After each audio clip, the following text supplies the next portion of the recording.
Have you ever caught your reflection in the mirror, and the silence in the room was suddenly deafening with a single question? Is this it? As if the train of your greatest potential has already left, and you are left on a cold platform, simply watching the lights of other, brighter lives disappear in the distance. But what if this feeling is not a sign of the end, but a precise signal of a beginning? What if there is a psychological law that states, the first half of life is merely the necessary preparation? Carl Jung, the great cartographer of the soul, left us a detailed map of this uncharted territory. This is the law of the second start. Over the next hour, we will not just analyze this crisis. You will understand why the first half of life must end with a feeling of a dead end. You will learn what great task your soul is setting before you right now. And most importantly, you will see how to turn the very ashes of regret into fuel for the most meaningful and authentic stage of your life. This is our contract. If you are ready to stop looking back and start looking within, our journey begins right now. And now that the contract is made, let's leave speed behind for a moment and immerse ourselves in silence. Let's talk about this feeling. Not about a loud tragedy, but about the quiet, corrosive hum beneath the surface of your days. It's the feeling that you are a talented actor who has walked onto the stage of your own life and suddenly forgotten all the lines. The scenery is in place. Work, family, social status. The costume fits perfectly. But you stand under the spotlights, and in your soul, there is a deafening silence. You continue to improvise, to smile, to bow. But the play was not written by you, and the applause, even if it's there, sounds hollow, like rain on a cardboard roof. It comes in the mornings, that quiet panic when the calendar on the wall screams louder than the alarm clock. Each turned page is not just a new day, but a silent reproach. A reproach that time is passing, and you are standing still in the waiting room of your own life. Or it catches you in the evening, in the blue light of a screen, the feed of someone else's filtered success, and you feel that bitter, metallic taste in your mouth. It's not envy, it's something deeper. It is grief for the versions of yourself that never came to be. It's the feeling that your inner fire has not gone out. No, it is still there, but it is not burning, but slowly smoldering under the heavy, wet ash of others' expectations, daily obligations, and past disappointments. Your inner compass, which once pointed so confidently north, is not broken now. Its needle is simply spinning wildly, unable to find the magnetic field of meaning in this fog. And when you stand in the middle of this foggy landscape, listening to the hum of your own confusion, the first thing you must hear is not reproaches, but the truth. Let me tell you with absolute certainty, if you feel this, know that there is nothing wrong with you. Moreover, you are at a point where every deep soul arrives sooner or later. This is not a symptom of your personal failure. It is a symptom of your readiness for a new, more authentic level of existence. Understand a simple thing. Truly superficial people do not experience such crises. They never feel like they are acting in someone else's play because they are completely satisfied with the script written by society. Their compass doesn't spin wildly because it was never turned on. They don't ask deep, uncomfortable questions, so they don't have to face silence instead of an answer. Your pain is a privilege of depth. It is the sacred longing of a soul that has outgrown its old shell and demands more space, more meaning. You are not suffering because you are weak, but because there is a strength in you that can no longer tolerate compromises. This is not a glitch in your system. It is an invitation for your system to undergo a total update. This is not an illness. It is a healing fever meant to burn away everything false and superficial. So stop being ashamed of this state. Stop considering it your curse. You are not alone. You are on the right path. And when you accept that your state is not a failure, but a normal stage of the journey, we can take the next boldest step. We can ask a question that has the power to change everything. Now imagine for a second, just allow this idea to enter your consciousness. What if everything you've come to consider your biggest mistakes, that wrong career choice that led you to this gray office, those relationships that ended in ruins and left scars on your heart, those missed opportunities that still whisper at night, what if? were not actually mistakes, but the most precise and necessary lessons in your soul's curriculum? What if your soul is a brilliant strategist that purposefully led you through this intricate labyrinth, forcing you into dead ends so you would learn patience, allowing you to get lost so you would learn to trust your intuition, not others' maps? What if without the bitterness of disappointment, you would never have known the true price of authenticity? What if without the experience of loss, your heart would not have gained the depth of compassion it needs right now? All of your so-called failed experience was just a way to accumulate a unique capital of wisdom, without which your next step, the most important step of your life, is simply impossible. This idea may seem radical, even impossible, and that's normal, because our mind, our perception of reality, is poisoned by several deeply rooted myths. Myths about success, about time, about the very trajectory of a human life. These are not just your personal delusions. These are invisible programs embedded in our culture. We breathe them in from childhood. They become part of our operating system, and we don't even notice how they dictate what we should feel about our age, our achievements, and our failures.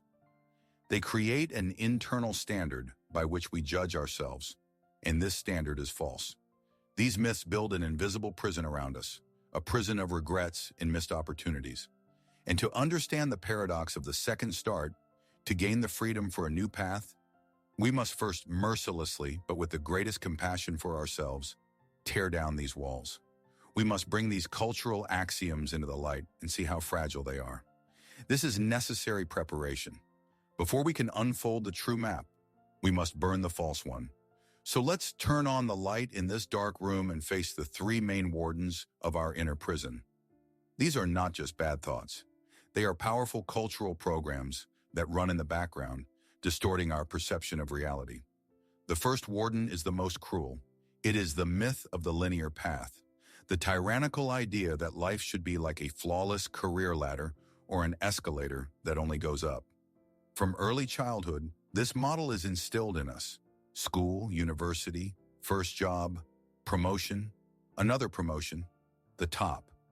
In this worldview, there is no room for plateaus, valleys, or, God forbid, a step to the side.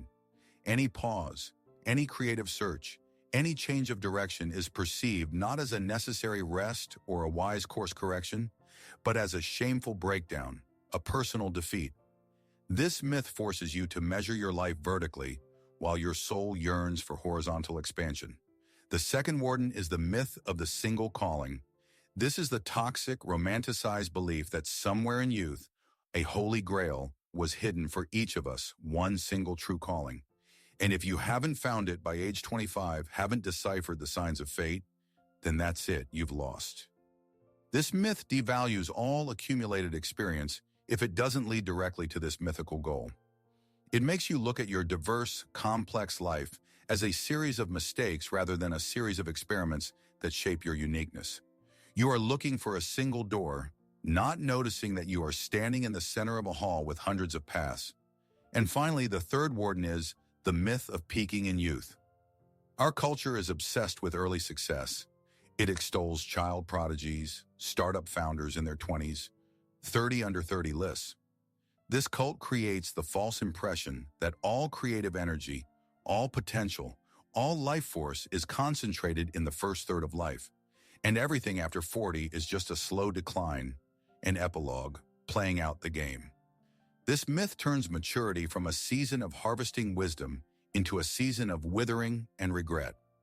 These three myths are woven into the strong bars of a cage that holds you captive. And you, following their false logic, are like a brave swimmer trying with all their might to swim against the current of a mighty river. You struggle, you exhaust yourself, because your old, faded map says you must only swim straight ahead. But you don't notice the main thing. The river itself has long and irrevocably changed its course. The problem is not you. The problem is the map. And when we see that the old maps are deceiving us, we need a new one. And the most accurate, wisest map is not found in books on success, but in nature itself. Let's for a moment stop looking at your life as a career and look at it as a year with its inevitable change of seasons. The first half of your life was your psychological summer. Remember that energy. The sun was at its zenith, the days were long, and it seemed your strength was endless. All your energy, by its very nature, was directed outward. The task of summer is expansion, growth, conquering territory. You had to build a house, plant trees, raise children, win your place under the sun.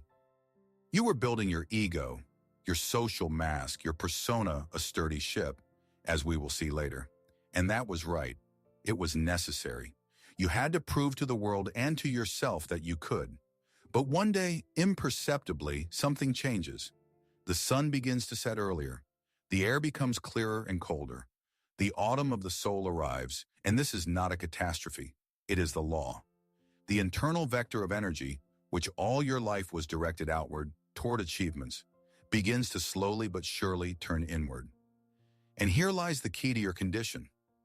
Your apathy, your fatigue, your sudden inability to enjoy what you enjoyed yesterday, these are not symptoms of your personal failure.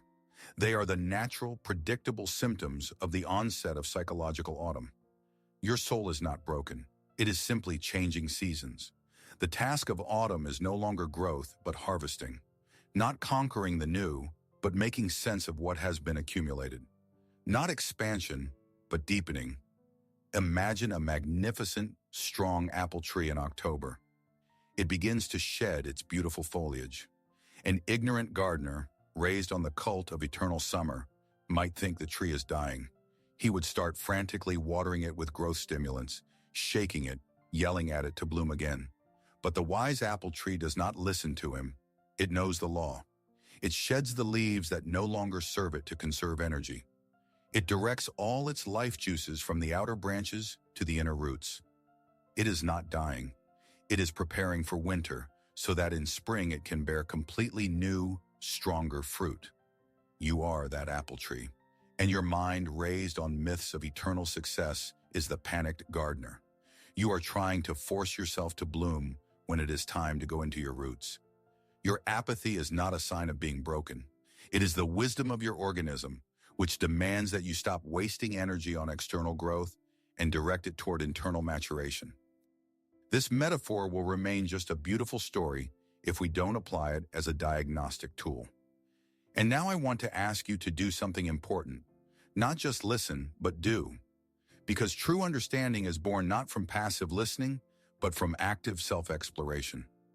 I will ask you to be completely honest with yourself, without judgment, without self-flagellation, with the quiet curiosity of a researcher. No one will see your answer. This is a conversation between you and that part of you that has long known the truth but is afraid to say it out loud. And now I will ask you a question, and I ask you to let it get under your skin, into those corners of your soul where you are afraid to look. What activities, what thoughts, what relationships in your life feel like a desperate, exhausting attempt to prolong summer? What are you holding on to out of fear, even though your intuition, your inner barometer, has been screaming for a long time that the season is past? Maybe it's that same career race that once ignited you, but now feels like running in place in a stuffy, airless gym? You are still running, but you no longer remember where or why. Or is it a relationship that has long become a habit, exhausted its life force? But you hold on to it because the fear of loneliness seems scarier than this quiet emptiness. Perhaps it's social obligations, old roles, life of the party, reliable friend, unfailingly professional, that demand energy from you that you no longer have. And now I will ask you to do one thing, and I say this in all seriousness. Pause this video, take a pen and paper or open the notes on your phone, and write it down. Write down all your attempts to hold on to the departing summer. Name these ghosts, because only what is named can be realized, and only what is realized can be gratefully released. This is not a list of your failures. It is an inventory of what was valuable, but whose expiration date has passed. You cannot truly enter autumn without saying goodbye to summer. You cannot harvest if your hands are still trying to hold on to flowers that have already faded. This is the first and perhaps the most difficult step towards stopping the fight with yourself and starting to cooperate with your soul. Take it. If you did it, if you paused the video and honestly looked at your list, You have committed an act of incredible psychological courage. You have named what most people run from their entire lives. What you see on that piece of paper is not a list of your failures. It is a map of a tectonic shift happening in the very depths of your soul. And this transition from the summer to the autumn of the soul is not just a beautiful metaphor we came up with for this video. It is a fundamental law of human development, an objective reality of the psyche. And what you may have just discovered through your own personal, intimate experience, a Swiss doctor discovered and described with the reverent awe of an explorer over 100 years ago. A man who was not afraid to leave the well-trodden paths of academic science and become the Magellan of the inner world. His name was Carl Gustav Jung. Jung, working with hundreds of patients experiencing a midlife crisis, noticed a striking pattern. He saw that human life is clearly divided into two large, completely different halves in terms of their tasks. The task of the first half is adaptation to the external world, to build a career, start a family, find one's place in society. This is the work of the ego, and it is absolutely necessary. But then around the equator of life, a great turn occurs. The soul, having completed its external program, begins to demand attention. It knocks on our door through dreams, through an inexplicable longing, through crises. It demands that we stop looking outward and finally turn our gaze inward. He called this great turn, this journey of the second half of life, by one word: individuation. This is not just self-development, it is something much greater. It is the process of becoming who you were born to be, minus all the masks, all the social roles, and all of others' expectations. It is the journey to your wholeness, to yourself. This is the main sacred task of the autumn and winter of our soul. Jung was the first to create a detailed map of this transition, and it is this map that we need so as not to get lost in the fertile but foggy time of the soul's autumn. It will help us understand what is happening, where we are going, and what great purpose lies behind our current crisis. To understand the essence of this great journey, which Jung called individuation, let's use a metaphor that he himself was very fond of. Imagine your life as a story about a ship and a distant treasure island. The first half of life, roughly until age 35-40, is entirely dedicated to one great task: building the ship. You are born without it, cast ashore on a vast, noisy continent called society. And the first command you hear is build. You are given blueprints, tested by generations: school, university, career, family. You go into the forest to learn how to chop trees. This is your education, your skills. You look for a place in the social shipyard where there are tools and resources. This is your job, your place in society. You assemble a crew to help you in this titanic labor. These are your friends, partners, your family. Year after year, you toil. You nail planks together, coat them with tar, raise masts. It is incredibly hard, exhausting, but absolutely necessary work. This is the work of your ego. The ego is your inner captain builder, your foreman. Its job is to build a strong, reliable, seaworthy vessel capable of withstanding any storm. You also carefully paint it, hang flags, and install a proud figurehead. This is your persona, your social mask, the part of you that you proudly display to the inhabitants of the harbor. Without a sturdy ship, without a strong, healthy ego, any voyage will end in disaster at the first storm. Your first half of life is not a mistake. It is a masterpiece of adaptation and survival. And then the crisis comes. The moment when the ship is built, it is magnificent. It has been launched. The entire harbor applauds. You have achieved everything the blueprints demanded. And at that very moment, instead of triumph, a chilling silence creeps into your soul. The work is done. But where to sail? The blueprints had no map of the ocean. They only had a plan for building the ship. And what do you start doing? You do the only thing you know how to do. You continue to build. You add another, fifth mast that is no longer needed. You polish the deck to a mirror shine. You repaint the sides a new fashionable color. You stand in the port and look with longing at the young people who are still chopping their first trees, and you envy their clear, understandable task, your frustration, your apathy. It is your ship's longing for the ocean. A midlife crisis is the rebellion of a crew tired of swabbing the deck in port when its entire nature craves the salty wind and unknown horizons. And this is the beginning of the second half of life, the transition from building to navigation. Now the task changes radically. It is no longer external, but internal. The goal is not to improve the ship, but to find the map and set sail for your, and only your, treasure island.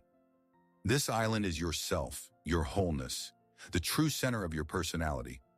The map to it is not given out in society. It is drawn with invisible ink on the back of your dreams, in the whispers of your intuition, in strange coincidences and synchronicities. Your task is to learn to read it. The journey to this island is individuation, and it requires completely different skills. Not strength, but wisdom. Not ambition, but humility. Not the ability to speak, but the ability to listen to silence. This map of the two halves of life may seem abstract. Let's make it real. Let me tell you a story that is happening right now, at this very moment, in thousands of lives around the world. The story of Michael. Michael is 45, and he is an architect, but not just any architect. He is the one whose name is printed on the covers of glossy magazines. His buildings, cold, perfect monoliths of glass and steel, define the city's skyline. His ship was built according to the very best blueprints, a hull of first-class education, mass of prestigious awards, a crew consisting of a beautiful wife and 2 children in a private college. His harbor is a magnificent house he designed himself, with panoramic windows. From the perspective of the first half of life, Michael was not just a captain, he was an admiral. But at night when the house fell silent, Michael would stand by those huge windows and feel empty. As empty as one of his magnificent buildings in the dead of night, when inside there is only the hum of ventilation and the reflection of a lonely figure in the dark glass. He had reached the summit only to find there was no air there. His morning coffee tasted like ash. Important meetings where he brilliantly defended multi-million-dollar projects passed as if in a fog. He was there, but he wasn't there. And then the dreams began. It wasn't a nightmare, but something more unsettling, a persistent, melancholic call. Every night he dreamed the same thing. He is standing on the shore of a rocky, foggy island. He feels the salty, damp mist on his face, hears the cries of gulls and the roar of the surf against the slippery rocks. And in the center of the island, on the very top of a cliff, stands an old, abandoned lighthouse. The plaster is peeling, the lantern is broken, but in his dream, Michael knew it once shone. This image both frightened him with its desolation and inexplicably drew him in. He would wake up with a sharp, incomprehensible longing for a place he had never been. One morning, he received a call. They offered him the project of a lifetime, the tallest skyscraper in the city, the pinnacle of his career. 10 years ago, he would have given anything for it. He listened, thanked them politely, and said he would think about it. After hanging up, he felt an absolute ringing emptiness. This skyscraper seemed to him like another mast, the tallest and most meaningless one on his ship standing in the port. And then he did something he couldn't explain to himself or anyone else. Instead of driving to his impeccable office, he drove to another part of the city, to an old art supply store. He walked inside, breathing in the unfamiliar, thick smell of turpentine and linseed oil. Feeling like a ridiculous imposter, he bought a large canvas, a few brushes, and a set of oil paints. Returning home, he secluded himself in his study, placed the canvas on an easel, and just stared at its dazzling whiteness. And then he began to paint, his hands accustomed to drawing flawless, millimeter-perfect lines of buildings, now uncertainly and clumsily mixed gray and blue paints. He wasn't trying to create a masterpiece. He wasn't thinking about technique or composition. He was trying to capture not the logic of concrete and glass, but the logic of fog and a lonely, abandoned lighthouse. It was clumsy. It wasn't for money, not for fame, not for an exhibition. It was the first act of service not to his resume, but to his soul. On that day, Michael, the admiral of the social harbor, stopped polishing his ship. He took in his hands the first rough map, drawn by himself, and began his long, foggy voyage to the island. Michael's story breaks off on that first uncertain brushstroke, because what comes next is your story. Let's see how his journey is reflected in the mirror of your soul. Understand the main thing. Michael is not just a fictional character. Michael is an archetype, a psychological force that is awakening within you right now. His story is your story, told in the language of symbols. Your feeling that it's too late to start, which we discussed at the very beginning, is the longing of your perfectly built ship for the ocean. You, like Michael, are standing in the port, looking at the young people who are still building their small, flimsy boats, and you feel a pang of strange envy. Why? Because their task is understandable to you. It is measurable. It belongs to the first half of life, its logic and its values. You are trying to judge yourself, a long-distance captain, by the criteria of a ship's carpenter. You look at your magnificent frigate and reproach yourself for no longer chopping trees in the forest. But your task is now completely different. Your task is not to build. Your task is to raise the sails. Let's translate the language of your symptoms into the language of this metaphor. Your apathy is not depression. It is the deadly boredom of your inner crew, ready for a great voyage but forced to endlessly swab the same deck in the same harbor. Your inexplicable anxiety is not a panic attack. It is the creaking of taut ropes and the groaning of masts of your ship, which feels the wind of change and is straining to break free from its moorings. Your feeling of meaninglessness is not a sign that you are a failure.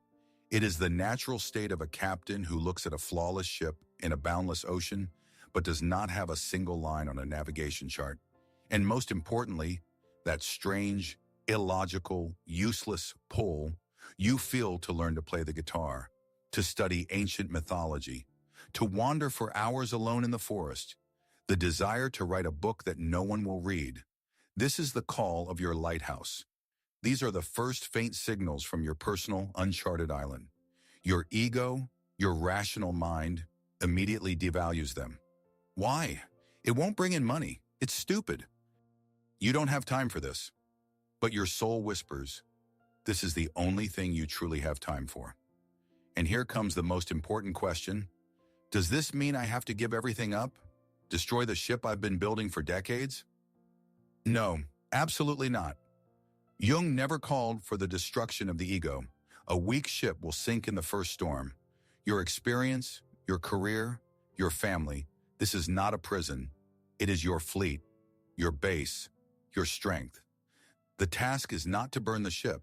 The task is to finally weigh anchor. And when you understand that your inner Michael is also searching for his lighthouse, when you feel this resonance in your own chest, we arrive at the very heart of our journey today. We move from understanding to action, not to external bustling action, but to the first, quiet, yet most important inner step. I asked you the first question about what you are trying to hold on to from your summer. And now another question, a deeper, more intimate one. A question not about the past, but about the future that is already whispering to you from the fog. What lighthouse do you dream of? What strange, illogical, absolutely useless activity from the perspective of your resume quietly calls to you when your inner critic falls asleep and the voice of social expectations goes silent? In those rare moments of silence, what breaks through to you? Maybe it's the desire to learn to play the guitar, not to become a rock star, but simply to feel the vibration of the strings pass through your fingers and resonate with your body? Or is it the pull to study the history of ancient civilizations, not for a degree, but to hear the voices of those who lived and loved thousands of years before you, and to feel part of something larger? Maybe it's the thought of volunteering in a distant country, not to save the world, but to save yourself from the familiar routine and meet your true self. Or is it the dream of writing a book that perhaps no one will ever read, but the very process of writing it will help you finally understand who you are? Or maybe it's something very simple and earthy, to take apart your father's old motorcycle in the garage, feeling the smell of gasoline and oil, to learn to bake bread from your grandmother's recipe, to study star charts at night just to remember infinity. And now I ask you to do something that may seem strange, but has immense psychological power. Share it in the comments and listen carefully to why. Not for me, not for likes and approval, but for yourself. Because a thought not expressed is vapor. A word written is a drop of water. From these drops, oceans are born. When you give your inner calling a name and release it into the world, you make it real. You say to your soul, I hear you. Your inner critic, your ego, will resist. It will scream that this is stupid, naive, shameful, that no one is interested. Ignore it. Write it, even if your hands are trembling. Because the act of naming is the first act of creation. And then do one more thing. Scroll through the comments. You will see not just text. You will see our common harbor, full of ships ready to set sail. You will see hundreds, maybe thousands of other lighthouses shining from the fog of other lives. You will understand with stunning clarity. You are not going crazy. You are not alone. You are part of a great invisible caravan of souls who at this very moment are transitioning from building to navigation. So we have established that your crisis is not a breakdown, but a natural transition. We have seen that it is a change of the soul's seasons, a shift from building a ship to navigation. But now we must go even deeper. We must not just understand this crisis. We must completely change our relationship with it. And now I will say something that may sound insane. Your crisis is not just a normal phenomenon. Your crisis is the best thing that could have happened to you. It is not an enemy that has come to destroy you. It is your most faithful, albeit harshest, navigator. Your pain, your longing, your apathy. These are not interference on the radar. They are the radar itself. It is your soul's guidance system, desperately trying to get you back on your true course. Think about it. It is the sharp pain of meaninglessness that finally forces you to put aside the old false maps of success and start searching for your own authentic one. It is the apathy towards former goals. This is not a lack of energy, but a signal that the fuel of the first half of life, the fuel of external approval and social achievements has run out. And your ship will not sail further until you find a new source, an internal one. The soul uses discomfort as its sacred tool to force the ego, that overconfident captain, to finally let go of the helm and admit that it does not know the way through this new, uncharted ocean. This is the very storm that knocks you off your comfortable but false course, breaks your familiar navigation instruments, and forces you for the first time in years to lift your eyes from the deck to the eternal stars. But your crisis is not only a navigator, it is also an alchemical furnace. The great work of the medieval alchemists was not about literally making gold from lead. It was a profound psychological metaphor, a metaphor for individuation. It was the process of transforming the dark, heavy, unconscious matter of the soul, the lead of our suffering, fears, and complexes, into the shining, incorruptible gold of meaning and wholeness. Your longing, your regrets, your boredom, your fears, they are not trash to be disposed of.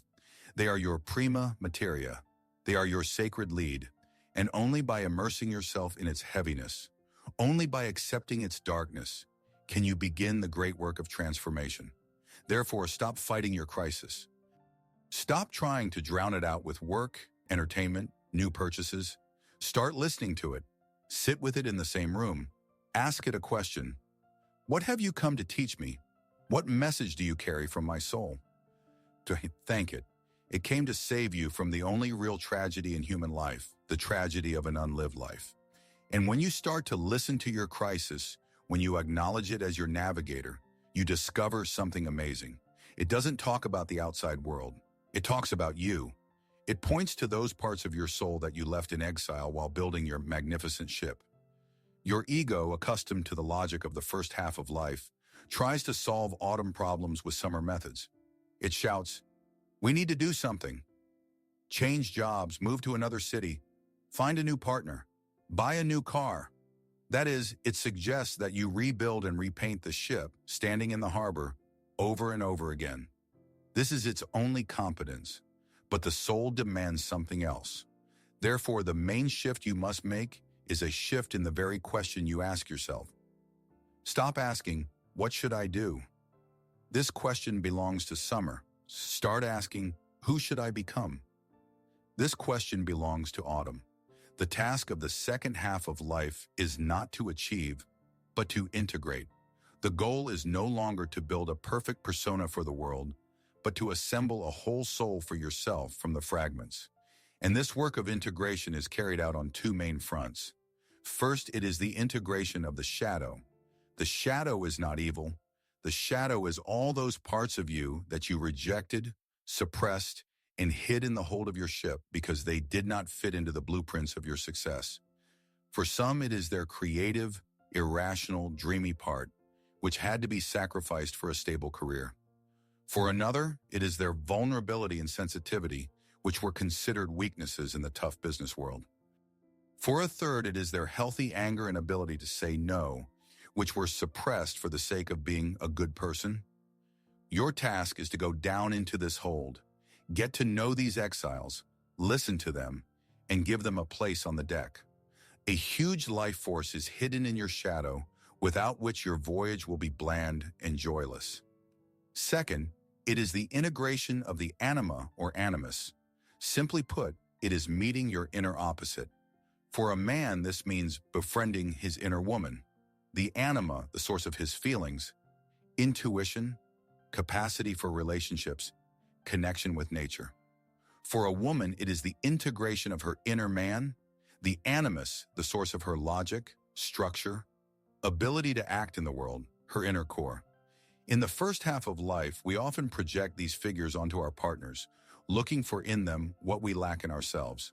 In the second half of life, the soul demands that we find these qualities within, so that a man becomes not only strong, but also feeling, and a woman not only caring, but also self-sufficient. This inner marriage gives birth to true wisdom and wholeness. This is the real work, not an external struggle, but an internal dialogue, not conquering the world, but making peace with yourself. This path of integration, this encounter with the shadow and the anima, may seem frighteningly abstract. How do I talk to something I can't see? How do I find what I've been hiding from myself for decades? Fortunately, we have a tool as simple as a pencil and paper and as powerful as the most advanced navigation device. Let's call it keeping a ship's log. And let me say right away, this is not the diary you may be used to. It is not a success journal where you record your achievements. It is not a planner where you schedule meetings and tasks. It is something completely different. It is your sacred, protected channel of communication with the unconscious. Here is a practical instruction. Every morning before you pick up your phone, before the news feed and work chats invade your consciousness, dedicate 15 minutes to this. Just 15 minutes of silence. This is not time for planning the day for your ego. This is time for listening to your soul. What do you do in these 15 minutes? 3 simple things.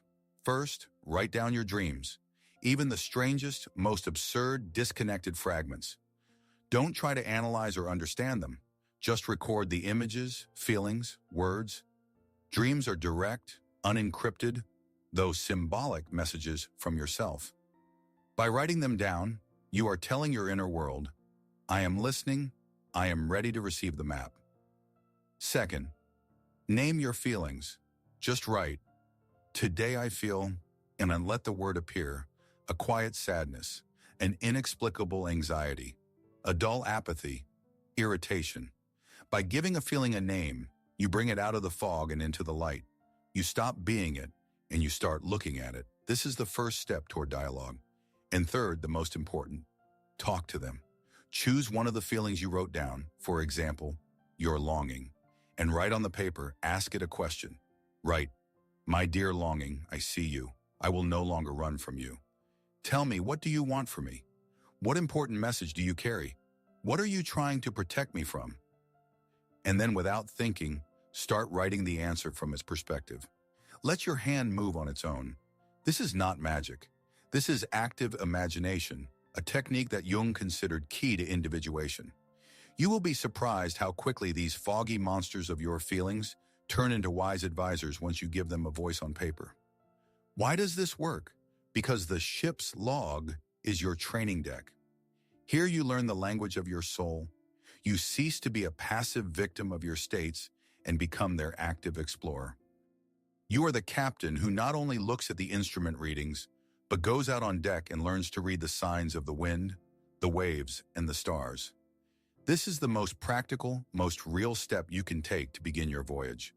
And when you start keeping this ship's log, when you begin this dialogue with the depths of your soul, you will discover a resource within you that you never even suspected. A resource that is available only to you and only now. Society, with its cult of eternal youth, will whisper the most destructive lie in your ear. It will say that your best time is behind you, that you missed your chance, that the train has left. This is a lie, a self-serving and ignorant one. Because right now you have something that no 20-year-old genius, no young prodigy has or can have. You have experience. You have a ship that has been built. Your ego, which you built so long and painstakingly, is not your enemy. It is your greatest asset. It is a sturdy hull, tested in dozens of storms. It is masts that have withstood the winds of disappointment and betrayal. It is the muscles of your soul, trained by years of responsibility and hard work. Youth sails on a light, maneuverable, but fragile boat. You are standing on the deck of a frigate. All your so-called mistakes, all the dead ends and wrong turns, they are not baggage pulling you to the bottom. They are ballast. It is what gives your ship the stability that will prevent it from capsizing in the ocean of the unconscious. Your scars are not deformities. They are the nautical chart of your past journeys, and only by it can you find the way to new, unexplored shores. Remember this simple formula. The first half of life gives us strength, the strength of the ego, the strength to build, to achieve, to conquer, to survive in the external world.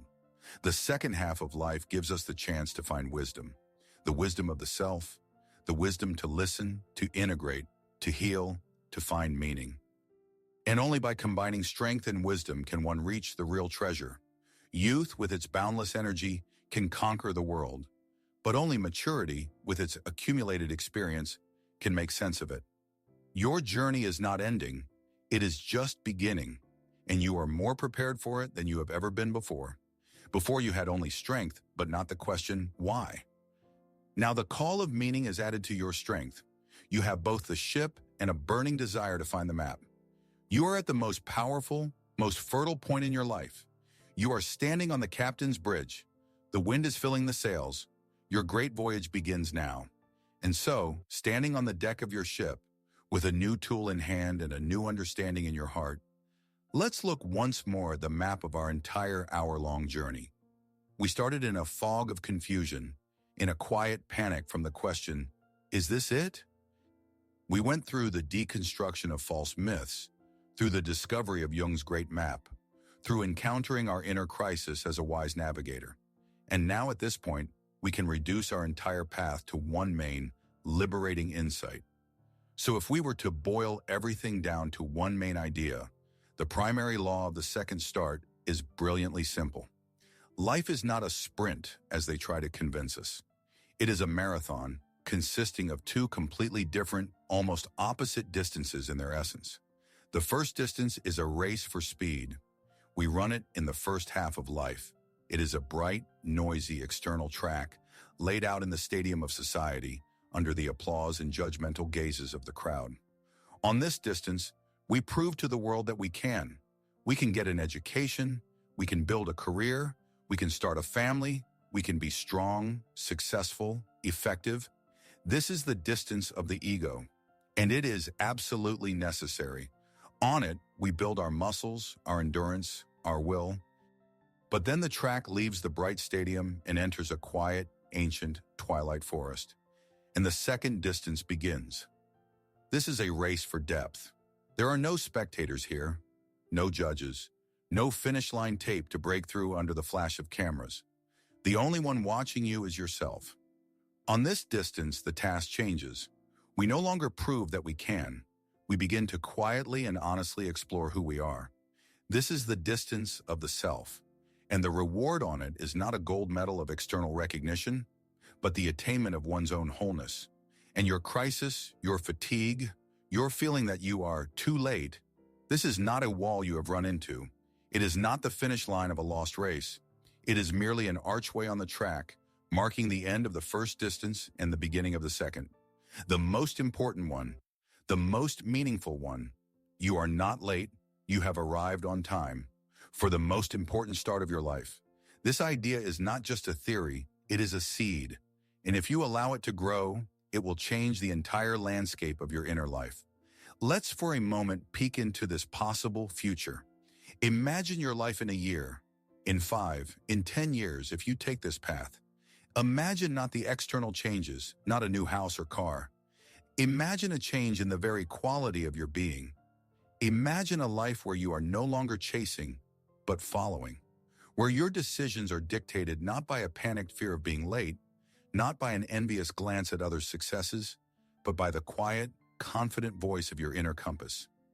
A life where you have learned to distinguish the loud, demanding shout of the ego from the calm, wise whisper of the self. Imagine that your past pain, your scars and mistakes have ceased to be a cause for regret and have transformed into the source of your main strength, your wisdom and compassion. It will not be a life without difficulties. The ocean will always be an ocean, and there will always be storms in it. A ship that has left the harbor will always encounter waves, but the difference will be colossal. It will be a life where storms have meaning, where every difficulty is not a senseless punishment, but a lesson in navigation, an opportunity to become a more skilled captain of your soul. It will be a life where you are finally solving your own problems, not those imposed on you from the outside. This is the harbor to which the path of individuation leads. It is not a paradise island where there are no worries. It is a deep, protected inner bay where your ship can find peace even in the strongest storm, because it is no longer seeking approval on the shore. It has found its own anchor in the depths. This is a life filled not with success, but with meaning. And this future is possible. It begins with the courage you have shown by staying with us on this path to the end. Thank you. Thank you for sharing this hour with us. In a world obsessed with speed and superficial answers, to devote time to depth is an act of quiet rebellion. To look your crisis, your longing, your fear in the face requires immense courage. And you did it. By doing this, you have ceased to be just a spectator. You have become a fellow traveler. You have joined an invisible but powerful community. A community of those who seek not so much success as wholeness. Those who understand that one must build not only a career, but also a soul. Those who feel that the most important voyage is the voyage to oneself. This is a community of people who are tired of false maps and have decided to trust their inner compass. People who understand that the change of the soul's seasons is not a tragedy, but a great law of life. You are not alone on this voyage. Look at the comments under this video. These are not just words. They are the lights of other ships in the night ocean. This is your flotilla. Every comment, every like, every honest admission is a signal. I am here. I am on the path too. We are sailing together. Our joint voyage today is coming to an end, but your personal great voyage is just beginning. And so that we can continue to consult our maps and explore these deep waters together, I ask you to do a few simple but important things. If this journey was valuable to you, if you felt that this map of the soul resonates with your inner landscape, I invite you to officially join our crew. Subscribe to this channel so you don't miss the next expeditions into the uncharted territories of the psyche. There are still many islands to discover and many ancient symbols to decipher. And to be sure you hear the signal when we weigh anchor again, click the bell. Consider it your personal ship's bell that will call you to the deck as soon as a new departure is announced. This is the best way to receive our navigation signals in a timely manner. Your participation is the wind in our sails. And every like you give is not just a number under the video. It is something much more significant. It is the light of a lighthouse that you help to ignite for others. With every click, the beam of light from our common lighthouse becomes brighter, breaking through the fog and helping other searching ships find their way to this harbor. And finally, if during our conversation the face of a friend, colleague, or loved one came to your mind, someone who you feel is also standing in their cold harbor and doesn't know where to sail next, share this map with them. Perhaps this will be the very sign that helps them understand that their crisis is not a dead end, but an invitation to the greatest journey of their life. Thank you for your courage. Thank you for your time. And remember, your soul knows the way. Our task is to learn to hear it,